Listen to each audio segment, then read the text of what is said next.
साथ पश्चिम बंगाल में आई बाढ़ के हालात के लिए सीएम ममता बनर्जी ने झारखंड सरकार को जिम्मेदार ठहराया है। ममता बनर्जी ने कहा कि बारिश के चलते बाढ़ के हालात नहीं बने हैं। ममता ने सीधे तौर पर दामोदर वैली कॉरपोरेशन को दोषी ठहराया है। ममता बनर्जी ने आरोप लगाया है कि झारखंड को बचाने के लिए डीवीसी ने 5 लाख क्यूसेक से ज्यादा पानी अपने बांधों से छोड़ दिया है। ममता बनर्जी ने इसके बाद झारखंड से लगी सीमाओं को 3 दिन के लिए सील कर दिया है। सीमा पर सील होने के चलते ट्रकों की लंबी कतारें लग गई हैं। ममता बनर्जी ने केंद्र सरकार पर निशाना साधते हुए इस पूरे मामले में लापरवाही बरतने का भी आरोप लगाया है। पश्चिम बंगाल में बाढ़ के चलते 2.5 लाख से ज्यादा लोग प्रभावित हो चुके हैं। बाढ़ के चलते 3 लोगों की अब तक मौत भी हो गई है। तो आपको बता दें, पश्चिम बंगाल में बाढ़ के लिए डीवीसी दोषी है, ये सीधे तौर पर ममता ने आरोप लगा दिया है। पश्चिम बंगाल में आई बाढ़ के हालात के लिए सीएम ममता बनर्जी ने सीधे तौर पर झारखंड सरकार को जिम्मेदार ठहराया है। कैसे? ममता बनर्जी ने कहा कि बारिश के चलते बाढ़ के हालात नहीं बने हैं। ममता ने कह दिया कि दामोदर वैली कॉरपोरेशन दोषी है। ममता बनर्जी ने आरोप लगाया कि झारखंड को बचाने के लिए डीवीसी ने 5 लाख क्यूसेक से ज्यादा पानी अपने बांधों से छोड़ा और ममता बनर्जी ने इसके बाद झारखंड से लगी सीमाओं को 3 दिन के लिए सील कर दिया है। आपको बता दें, सीमा पर सील होने के चलते ट्रकों की लंबी कतारें लग गई हैं। ममता बनर्जी ने केंद्र सरकार पर निशाना साधा है। ममता ने झारखंड सरकार पर आरोप लगाए हैं, पश्चिम बंगाल में बाढ़ के लिए डीवीसी दोषी है। झारखंड सरकार पर बांध से पानी छोड़ने का आरोप सीएम ममता बनर्जी ने लगाया है। इस बीच उन्होंने सील कर दिया है रास्ते को, जिसको लेकर ट्रकों की लंबी कतारें लगी हुई हैं। तस्वीरों में आप देख सकते हैं किस तरीके से कहीं ना कहीं आवाजाही प्रभावित हुई है। सीमा सील से ट्रकों की लंबी कतारें लगी हैं।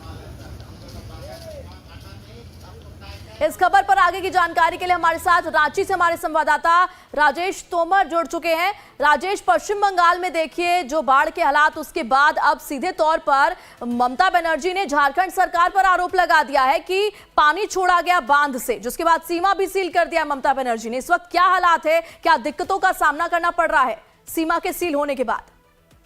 देखिए प्रेरणा, ये जो बॉर्डरिंग इलाका है ये मैथन का इलाका है और यहाँ पर बहुत लंबी जो दूरी की गाड़ियां होती हैं जो खासतौर पर दिल्ली से चलकर पानीपत से चलकर हावड़ा को जाती है, वो तमाम गाड़ियां निरसा बॉर्डर पर खड़ी है और वहाँ पर बड़ी संख्या में वाहन है जो कि उसके कतारबद्ध तरीके से लगी हुई है। क्योंकि हर दिन वहाँ पर, चूंकि ये NH2 है, ये बहुत ही प्रमुख सड़क है और इस पर हर दिन हजारों गाड़ियों का परिचालन होता है।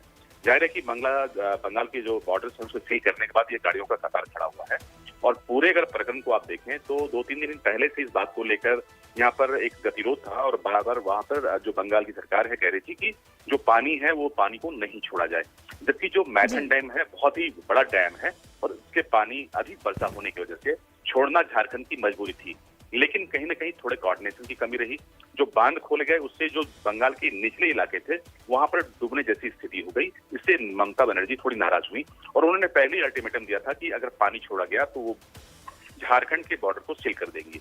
उन्होंने ऐसा ही किया है और हालांकि इसको लेकर कोई विधिवत इस तरह के कोई ज्ञापन जारी नहीं किए गए हैं, लेकिन वहां पर बॉर्डर फिलहाल जाम है और एक तरह से ये प्रोटेस्ट है झारखंड के खिलाफ बंगाल में।